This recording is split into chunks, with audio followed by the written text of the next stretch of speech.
जोपर्यंत आपण स्वतः उतरत नाही ऑन ग्राउंड, तोपर्यंत देशाचं कल्याण होईल, पण मग आपण पण त्यामध्ये पार्ट असलो पाहिजे असं मला वाटतं बाबा. हे बघा, हा माझा पीओव्ही आहे, हा माझा पॉइंट ऑफ व्ह्यू आहे. मी कुठल्याच व्यक्तीला मी कुठलीच कॉन्ट्रोवर्सी मध्ये पडत नाही आहे. मी जस्ट मला काय वाटतं ह्या देशाविषयी, मला काय वाटतं या समाजाविषयी, मी ते फक्त योग्य पद्धतीने मांडतोय.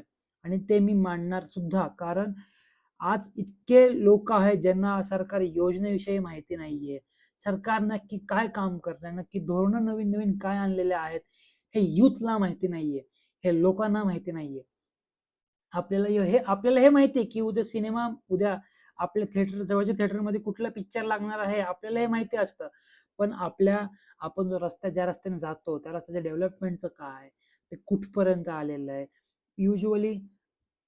युजली जो कचऱ्याची समस्या असते, जर ड्रेनेज समस्या असते, त्या समस्येचं काय झालं. हे बघा, आपण सगळेजण ज्या दिवशी एकजुटीने काम करू ना, तेव्हा देश चांगला पुढे जाईल. आणि मोदीजी किंवा अन्य लोक कायम म्हणतात की, म्हणजे मोदीजी पण एकदा पार्लमेंटमध्ये बोलले होते की आओ हम सब मिलके देश बनाए, जो अपोजिशनला बोलले होते की आओ चलो हम सब मिलके देश बनाए, तसंच आओ हम सब मिलके देश बनाए. किती चांगली गोष्ट आहे. आपला देश खूप महान आहे आणि खूप मोठा आहे. आपल्या देशामध्ये जगात कुठलाही प्रॉब्लेम असो, सोल्युशन आपल्या देशामधून येतं. कुठलाही, आपलं रिलिजन खूप मोठं आहे, आपला धर्म खूप मोठा आहे, आपले जे रूट्स आहेत ते पण खूप मोठे आहेत. याचा आपण कुठे ना कुठेतरी फायदा उचलला पाहिजे ना. आपल्याकडं प्लस पॉइंट आहे सगळ्या विषयांवरचं, हे समजतंय का? आपली कंट्री आता जेवढे पण मोठे मोठे कंपनीज आहे, प्रत्येकाचा सीईओ, प्रत्येकाचा कोण ना कोणतरी ओरिजिन इंडियन आहे ना. ते कस काय आहे? काहीतरी आहे ना आपल्या ह्या भूमीमध्ये, काहीतरी आहे ना आपल्या ह्या मातीमध्ये. आपण ही जबाबदारी आपली आहे की आपण सगळे देशाला पुढे घेऊन जायचं. ही एकटा एक नेता, एकटा एक नगरसेवक, एकटा एक आमदार, एकटा एक खासदार नाही करू शकत.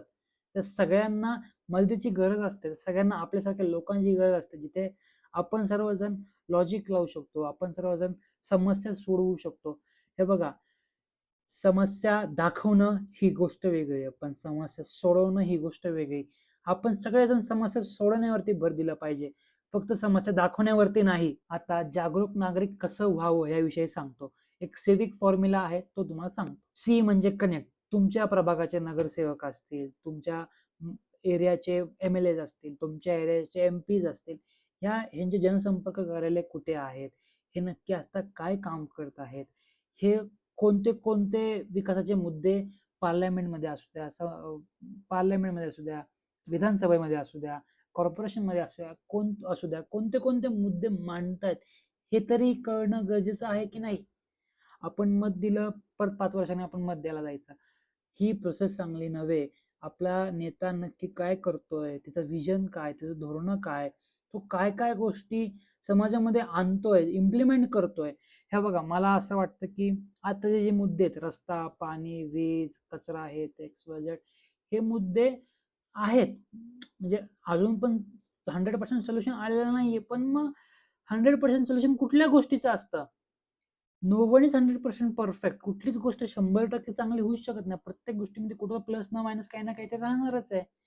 तर मी तुम्हाला काय सांगतोय की तुमच्या आमदाराशी कनेक्ट करा, तुमच्या नगरसेवकाशी कनेक्ट करा, तुमच्या खासदाराशी कनेक्ट करा. कनेक्ट करा म्हणजे ओळखी बनवा, आणि मग ते रील्स टाका, ते फोटोज टाका, ते स्टिकर्स लावा गाडीला. तसला प्रकार नाही. तुम्हाला तुमच्या प्रभागाविषयी दोन दोन गोष्टी, समजा एखादा इश्यू आहे, त्या इश्यूविषयी तुम्हाला माहिती आहे,